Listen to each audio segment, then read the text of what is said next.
आज आपण चिकन आणले. लय दिवस झालं खाल्लंच नव्हतं. 1-1.5 महिना होऊन गेलं. सर्वान महिना संपला. पुन्हा गणपती आले, पुन्हा लक्ष्मी आल्या, काही आरताळी चालू होते. आपण आज आणलंय जेवायला या. चिकन केलंय, भात केलाय, आपण बाजरीच्या भाकरी केल्यात, भाजी केली. या जेवायला. आपली ही नुनू आहे. नुनू म्हणजे हिचं नाव मी आरू ठेवलेलं आहे, पण लाडाने मी तिला पटुडी म्हणते आणि शिव काय म्हणतो नुनू म्हणतो. आणि ह्यो माझा वाघ आहे. ह्यो आपला बिबट्या. त्यो त्याला तिकड जमत नाही, त्याला आळणी जमत. आणि त्यो बाहेर आहे का त्याला लय तिकड जमत. ते शिवबाला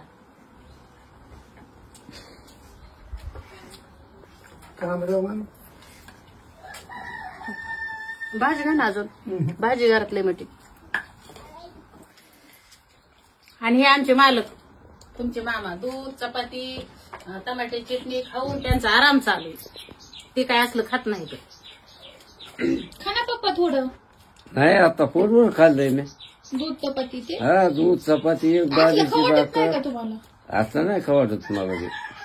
बाहेर त्यांना खातच येत नाही. टमाट्याची चटणी केली, त्यांना बाजरीची भाकर केली, एक चपाती केली, दूध जेवले, आपले झोपले. दुपारपासून झोपत येत पांघरून, दुपारी उठत येत, गावात जाते, हिंडून फिरून महागारी येतात. पुन्हा मग संध्याकाळी झोपत येत. ते उद्या ह्या टायमाला जेवणार पार.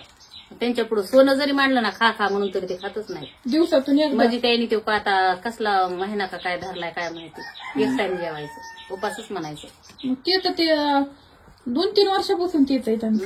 त्यांचं पप्पा तुम्हाला डायटिंग करायची गरज नाही, तुमची मनानेच डायटिंग होती. एक टाइम जेवायचं. ते ओमॅड आहेत ओमॅड. जातींना वाऱ्याने उडून तू बी लागली त्यांना शिकवायला. आता लोक वजन कमी करण्यासाठी ओमॅड करतात 1 meal a day, म्हणजे दिवसातून एकदा जेवायचं. आणि पप्पाला ती ऑलरेडीच माहिती. मी त्यांना जेव्हा जेव्हा म्हणते तू काय लेकायस म्हणायचं पप्पा जेवत जा 3 टाइम खात जा. त्यांना म्हणते तू त्यांना शिकवी ती की पप्पा बरं आहे तुमचं डायटिंग अगोदर जातींना वाऱ्याने उडून ते नाही. त्यांना खाऊच वाटत नाही. खाऊ वाटत नाही तुम्हाला. नाही 3 टाइम मला जेवूच वाटत नाही. एकदा जेवलं की पोट आरामशीर राहतं. त्याच्यावर दुसऱ्या दिवशी मस्त जेवायचं. त्यालाच आराम म्हणते. म्हणजे एक टाइमच जेवण आपलं शरीर पचवाय जातंय. आणि पुण्याच्याला सगळं शरीर आपल्या शरीरावर काम करतंय. मधल्या मशिनरी नीट करायला बापाला शिकवी ती बाहेर टाक शिव टाक तिकडे हात धुपण. एखादी लेख म्हणते पप्पा जेवत जा 3 टाइम जेवलेलं चांगलं असतंय. चांगलं असतंय पण आता मलाच एका टाइम येते पप्पा. नाही तुम्ही आहे नका एका टाइम आम्हाला नको शिकवू तसलं.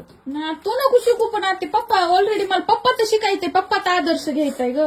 तुम्ही शिका. तुम्हाला काम कमी येतं. मला लय काम आहे. मी नाही केलं होतं पडल पाटकुणी खाली नाही खाल्ल्यावर. मला लय काम करावं लागतंय. तुझा तेवढा वाघ सांभाळावा लागतोय. ठीक आहे.